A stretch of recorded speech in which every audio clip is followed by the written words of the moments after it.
Your pick this year is? Well, I'll tell you what, it wasn't easy. There's no Trevor Lawrence out there, Ty.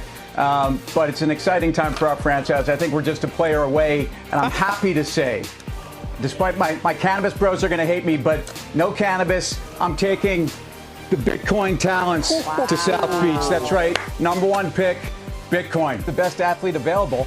And yeah, it may not be the company in the sector I want, but the sector I want, Tilray. And again, it's a vote for cannabis.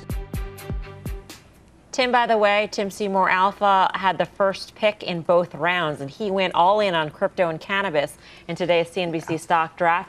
Bitcoin and Tilray are in his portfolio now. He's betting on big gains between now at the close and February 11th, 2022, the last trading day before the Super Bowl. So what do we all collectively make of his picks? Dan, kick it off. I like it. I mean, listen, I think Bitcoin feels heavy here. You know, it topped out at 64.5 a couple weeks ago. It's trading at 53. It was just at 48. It feels like it wants to go lower with the backdrop of it just seems like a lot of money is coming out of Bitcoin and going into ETH, into Ethereum. So it may go lower before it goes higher, but I think it seems like a reasonable pick a year out. Yeah, I mean, there's some strategery involved in this whole thing too, because you got to plan for a year. I mean, it's not what happens in the next couple months or next 6 months. It's what happens till February 2022. Karen, Tilray and Bitcoin, can you get on board that portfolio? Yeah, you referred to the strategery of it, and I totally agree. You have to think about that. What could really move a lot, right? So you could buy something that has tons of leverage. So a year ago, there were things with just tons of leverage. But Bitcoin has, tons of momentum one way or another. And since you're not penalized if it goes down, you just don't win. And then, Tilray, also volatile. It's such a pick for our times, right? Some cannabis, some Bitcoin. Yeah. So I like it. I mean, if we had a third round, he could have tossed in an AMC or GameStop for really the portfolio today. Guy, I was at least a little taken aback that Bitcoin was Tim's first pick, but I get the reasoning.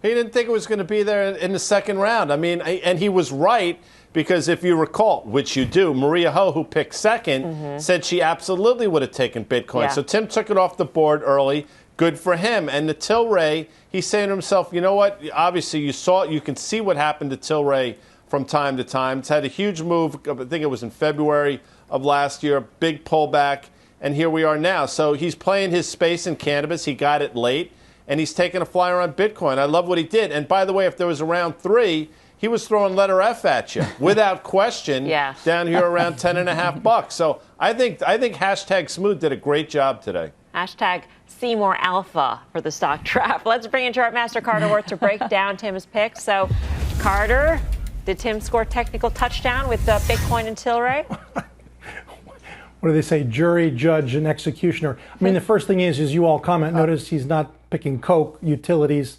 AT&T. Of course, when you got to go for it, you go for it. Listen, 1 year out, I don't think anybody knows anything. Let me just state that up front. I mean, who would have thought rates would go to where they went and bounced? Amazon, a big name we're just talking about, 1,600, now 3,600 in the past year. But why don't we try to appraise it technically, and that's what I can offer, right? So let's look at Bitcoin. I've got 4 charts.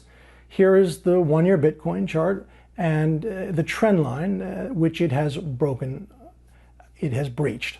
Now, once you breach a trend line, what reference point can you use? A moving average, a prior level? Both. So look at the next chart. It is the exact same time frame, and I've highlighted the January peak from which Bitcoin surged yet higher. That level is 42,000, 40,000 plus minus. Now look at the third chart. This is the exact same chart again, but it's with the 150-day moving average, which interestingly also comes into play at the January high. So final chart for Bitcoin anyway, all of the lines put together. So we have a 27% peak to trough decline over about 12 sessions. We've bounced a bit here, but I think it's probably not done. Now, the time frames I'm talking about have nothing to do with what Tim is talking about, obviously. Tilray. So not for the faint of heart, exciting. 3 charts, take a look. The first is very clear. The lines draw themselves. There is a well-defined trend line. This stock, of course, going from 440 all the way to 67, then crashing 75%. But look where that sell-off. All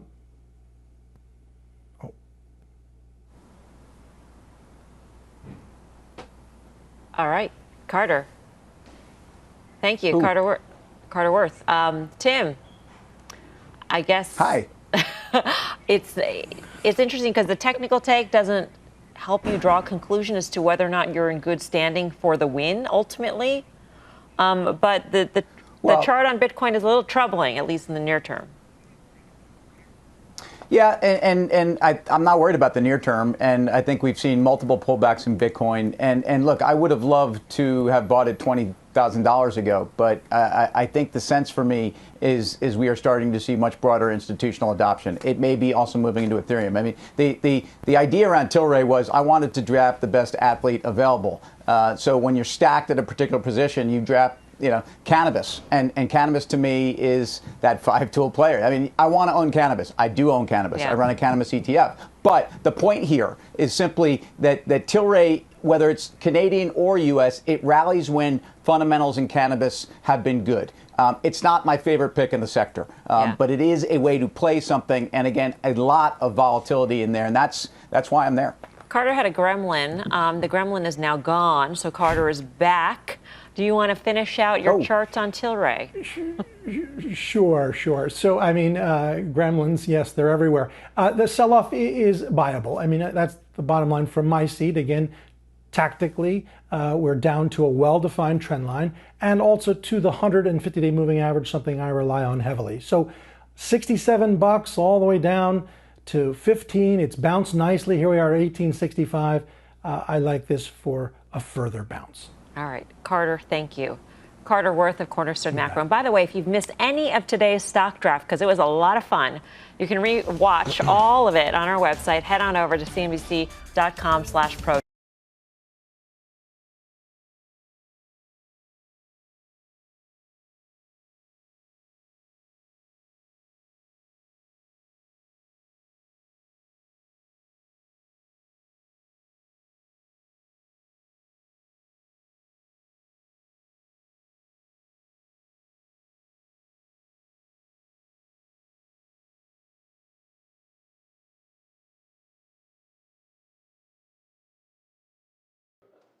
Shepard Smith here. Thanks for watching CNBC on YouTube.